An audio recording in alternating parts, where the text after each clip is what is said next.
क्या कर लेती हैं और तिनके को अपनी ओट में रख करके रावण को देख रही है। अच्छा, सीता जी रावण को देखते समय ये तिनका क्यों रख लेती हैं? क्या कारण है तिनका रखने का? सुमिर अवधपति परम सनई।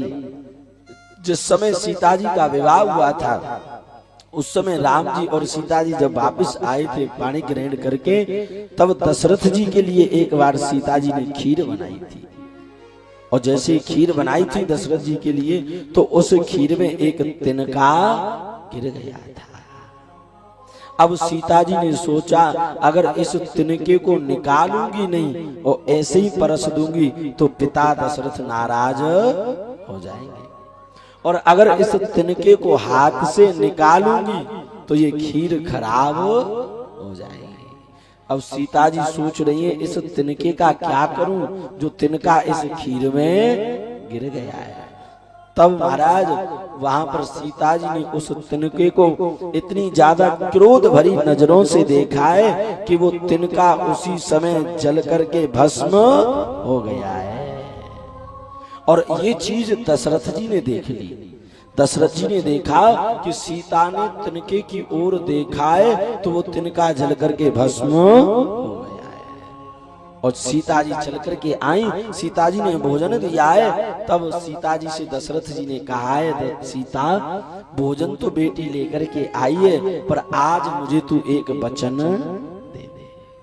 क्या वचन? बोले सीता आज मुझे ये वचन दे दे, जैसे तूने आज उस तिनके को क्रोध भरी नजरों से देखा है, इस क्रोध भरी नजर से आज के बाद किसी को तू देखेगी नहीं, ये वचन मुझे। सीता जी ने कहा अच्छा ये वचन मैं आपको देती हूँ, पर दशरथ जी ने ये वचन क्यों लिया है?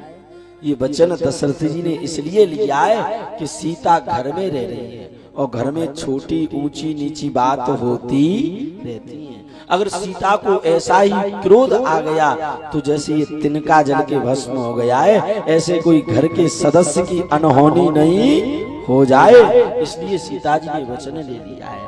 और इसीलिए रावण के सामने जब सीता जी देखती हैं तो तृण धरि ओट कहत बेदेई और सुमिर अवधपति परम। सीता जी कहती हैं रावण तू अगर आज मैं अपने वचनों में नहीं बंधी होती तो रावण आज ही तुझे जला करके मैं भस्म कर देती। अगर सीता जी अपने सामने रावण से बात करते समय उस तिनके को नहीं लगाती तो रावण तो उसी समय जल करके भस्म हो जाता और ये राम कथा उसी समय विराम हो जाती। सीता जी ने कहा रावण आज तू बच गया है। क्यों? सुमेरे अवधपति परम सनई। दशरथ जी को जो मैंने वचन दे दिया है उसी वचन की वजह से तू आज बच गया है। तो मैं कह रहा था सीता जी देख रही है रावण की ओर, तो तिनका ओट में लेकर के देख रही है। ये तिनका क्या है? ये तिनका हमारा तुम्हारा व्यवहार है, ये तिनका हमारा तुम्हारा संस्कार है।